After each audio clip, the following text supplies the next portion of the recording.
প্ৰতিৰক্ষা একাউণ্ট নিয়ন্ত্ৰক গুৱাহাটীস্থিত কাৰ্যালয়ৰ উদ্যোগত যোৰহাট জিলা সৈনিক কল্যাণ বিষয়াৰ কাৰ্যালয়ত বিশেষভাৱে অনুষ্ঠিত কৰা হয় স্পাৰ্ছ আউটৰিচ অনুষ্ঠান। ভাৰতীয় সেনা বাহিনীত কৰ্মৰত প্ৰাক্তন ব্যক্তিসকলৰ বিভিন্ন সমস্যা সমাধানৰ লক্ষ্য লৈ এই অনুষ্ঠানটি আয়োজন কৰা হয়। এই অনুষ্ঠানত উজনি অসমৰ বিভিন্ন জিলা যোৰহাট, গোলাঘাট, শিৱসাগৰ, মাজুলী আদিৰ পৰা বহুতো প্ৰাক্তন সেনা বৰ্তমান কৰ্মৰত সৈনিক আৰু তেওঁলোকৰ পৰিয়ালে অংশগ্ৰহণ কৰে। বিশেষকৈ দৰমহা সম্পৰ্কীয় বিভ্ৰান্তি, পেঞ্চন সংশোধনী, স্বাস্থ্য বীমা সংক্ৰান্তীয় জটিলতা, ECHS কাৰ্ড সমস্যা, স্পাৰ্ছ পৰ্টেলৰ ব্যৱহাৰ পদ্ধতি, একাউণ্ট আপডেট, দস্তাবেজ সংশোধন আদি বিভিন্ন ধৰণৰ সমস্যা সমাধানৰ বাবে গুৱাহাটীস্থিত প্ৰতিৰক্ষা একাউণ্ট দলে সমস্যাৰ সমাধানৰ বাবে আগবাঢ়ি আহে। এই অনুষ্ঠানটিত বিত্তীয় সমস্যাৰ সমাধান কৰাৰ লগতে স্বাস্থ্য পৰীক্ষাৰ ব্যৱস্থাও কৰা হয়। প্ৰাক্তন সেনা বাহিনীৰ গুৰুত্বপূৰ্ণ সমস্যাসমূহ সঠিকভাৱে সংশ্লিষ্ট দপ্তৰলৈ পঠিয়াই দ্ৰুত নিষ্পত্তিৰ ব্যৱস্থা ল'ব পৰা যায় বুলি কাৰ্যালয়ৰ দ্বাৰা জনোৱা হয়। উপস্থিত প্ৰাক্তন সৈনিকসকলেও এনে উদ্যোগে তেওঁলোকৰ বহুদিনৰ সমস্যাবোৰ সমাধান হ'লে জীৱনমান উন্নত হ'ব বুলি আশা প্ৰকাশ কৰে। জিলা সৈনিক কল্যাণ দপ্তৰৰ সহায়ত সমন্বিতভাৱে অনুষ্ঠিত এই স্পাৰ্ছ আউটৰিচ অনুষ্ঠানটোৱে যোদ্ধা আৰু যোদ্ধাৰ পৰিয়ালৰ কল্যাণত এক উল্লেখযোগ্য পদক্ষেপ হিচাপে প্ৰতীয়মান হ'ব। যোৰহাটৰ পৰা অনুপম বৰা ৰিপোৰ্ট, পোহৰ লাইভ। যোৰহাট জিলা সৈনিক ৱেলফেয়াৰ অফিচাৰ। মোৰ ইয়াত যি এক্সপিৰিয়েঞ্চ হৈছে, আমাৰ যি লাইফ পেঞ্চনাৰ্ছ আছে, যি বীৰ নাৰী বীৰ মাতা আছে, তেওঁলোকৰ ডিজিটেল চিগনেচাৰ, ডিজিটেল লাইফ চাৰ্টিফিকেটৰ প্ৰব্লেম হৈ আছে। সেইকাৰণে আমি CDA গুৱাহাটীক এপ্ৰ'চ কৰিলোঁ আৰু তেওঁলোকে এটা টীম লৈ আহিছে। সেই টীমেদি এই যিমান তেওঁলোকৰ পেঞ্চনৰ প্ৰব্লেম আছে সেইখিনি ছল্ভ কৰিছে। এই জেগাটোত এতিয়া প্ৰেজেণ্টলি ডিব্ৰুগড়, শিৱসাগৰ, চৰাইদেউ, গোলাঘাট, মাজুলী ডিষ্ট্ৰিক্টৰ লাইফ পেঞ্চনাৰ্ছ আহিছে।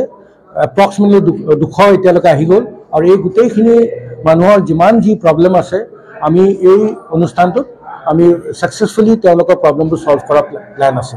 আৰু এই মেছেজত মই যোৰহাটৰ আৰু এই ডিষ্ট্ৰিক্টৰ পেঞ্চনৰ আকৌ ক'বলৈ মন আছে, আপোনালোকৰ যদি কিবা প্ৰব্লেম থাকে পেঞ্চনৰ কাৰণে, আমাৰ এই অফিচটো আপোনালোকৰ কাৰণে খোলা আছে। আমাৰ লগত ছাপোৰ্ট আছে, CDA গুৱাহাটী টীম আমাৰ ছাপোৰ্ট দি আছে। আগতেও যদি কোনোবা আজি এই অনুষ্ঠানটো আহিব পৰা নাই, আমাক আহি কণ্টেক্ট কৰিব পাৰে। থেংক ইউ, জয় হিন্দ। ঘৰৰ পৰাই আহিছোঁ। পেঞ্চনটো ইউকো বেংকত আছিলে, পেঞ্চন একাউণ্ট, এইটো স্পাৰ্ছলৈ ট্ৰেন্সফাৰ হোৱা নাই। এইটো স্পাৰ্ছলৈ ট্ৰেন্সফাৰ কৰিবৰ কাৰণে ইয়ালৈ আহিলোঁ। ৰিটায়াৰ হোৱা 32 years অলমষ্ট। জুলাই 1, 1936ত মই ৰিটায়াৰ কৰিছোঁ। System for Pension Administration Raksha আমাৰ মিনিষ্ট্ৰী অফ ডিফেন্সৰ এটা ফ্লেগশ্বিপ প্ৰজেক্ট হয়। থ্ৰু দিছ প্ৰজেক্ট আমি গোটেই পেঞ্চন ছিষ্টেম আৰু পেঞ্চন এডমিনিষ্ট্ৰেশ্যন, যোনটো পেঞ্চন ডিছবাৰ্চমেণ্ট ছিষ্টেম, যোনটো পেঞ্চন মেনেজমেণ্ট ছিষ্টেম, সেইটো বিলকুল পেপাৰলেছ, একদম পেপাৰলেছ কৰা আমাৰ এই উদ্দেশ্য। চ' এই নৱেম্বৰ মাহত আমাৰ জেনেৰেলি ডিজিটেল লাইফ চাৰ্টিফিকেশ্যন হয়, জীৱন প্ৰমাণ বুলি কওঁ, য'ত পেঞ্চনাৰ্ছবোৰে নিজৰ ডিজিটেল লাইফ চাৰ্টিফিকেশ্যন দিব লাগে। চ' আমি এই নৱেম্বৰ মাহত বেলেগ বেলেগ জেগাত যেনেকৈ লাষ্ট উইক আমি শ্বিলং কভাৰ কৰিলোঁ, এইটো উইক আমি যোৰহাট কভাৰ কৰিছোঁ, নেক্সট উইক আমি আকৌ শিলচৰ কভাৰ কৰিম। তেনেকৈ we go' for SPARSH outreach programs. ত' স্পাৰ্ছ আউটৰিচ প্ৰগ্ৰামছত আমি আমাৰ স্পাৰ্ছ ডেস্কটো থাকেই, যোনে পেঞ্চনাৰ্ছৰ গ্ৰিভান্সেছ, তেওঁলোকে ৰাইট পেঞ্চন পাইছে নে নাই, তেওঁলোকৰ বা কিবা আধাৰ লিংকিং বা কিবা আৰু কিবা দিগদাৰী হৈছে যদি সেইবোৰ আমি ৰিজল্ভ কৰিব চেষ্টা কৰোঁ। তাৰ লগতে আমি বেংকিং ছাৰ্ভিচেছ, আমাৰ যেনেকৈ বেংকিং পাৰ্টনাৰ আজি PNB আহিছে ইয়াতে, তাৰ লগতে আমি 41 ছাবিটাক ৰিকুৱেষ্ট কৰি এটা মেডিকেল চেকআপৰো ইয়াত ব্যৱস্থা কৰিছোঁ, তেনেকৈ আমি কৰোঁ। So' this is a holistic outreach to the pensioners. আৰু আমি এইটো বুজি পাব লাগিব যে কি এতিয়া যোনবোৰ আমাৰ ডিফেন্স পেঞ্চনাৰ্ছ হয়, তেওঁলোকৰ অলপমান দিগদাৰী হৈ ডিজিটেল ছিষ্টেমছবোৰ অপাৰেট কৰা। চ' উই গ' টু দেম, আমি তেওঁলোকক এইটো দেখাওঁ যে কেনেকৈ ডিজিটেল ছিষ্টেমছ, এপছবোৰ কেনেকৈ অপাৰেট কৰে আৰু কি কি ফিচাৰ্ছ আছে, তাকে তেওঁলোকৰ বহুত সুবিধা হয় এই অনুষ্ঠানটো ৰান কৰিবলৈ, স্পাৰ্ছ ৰান কৰিবলৈ। 20 বছৰীয়া যোৰহাটবাসীৰ একমাত্ৰ ভৰসা প্ৰতিষ্ঠান ৰিয়া টি ষ্টল।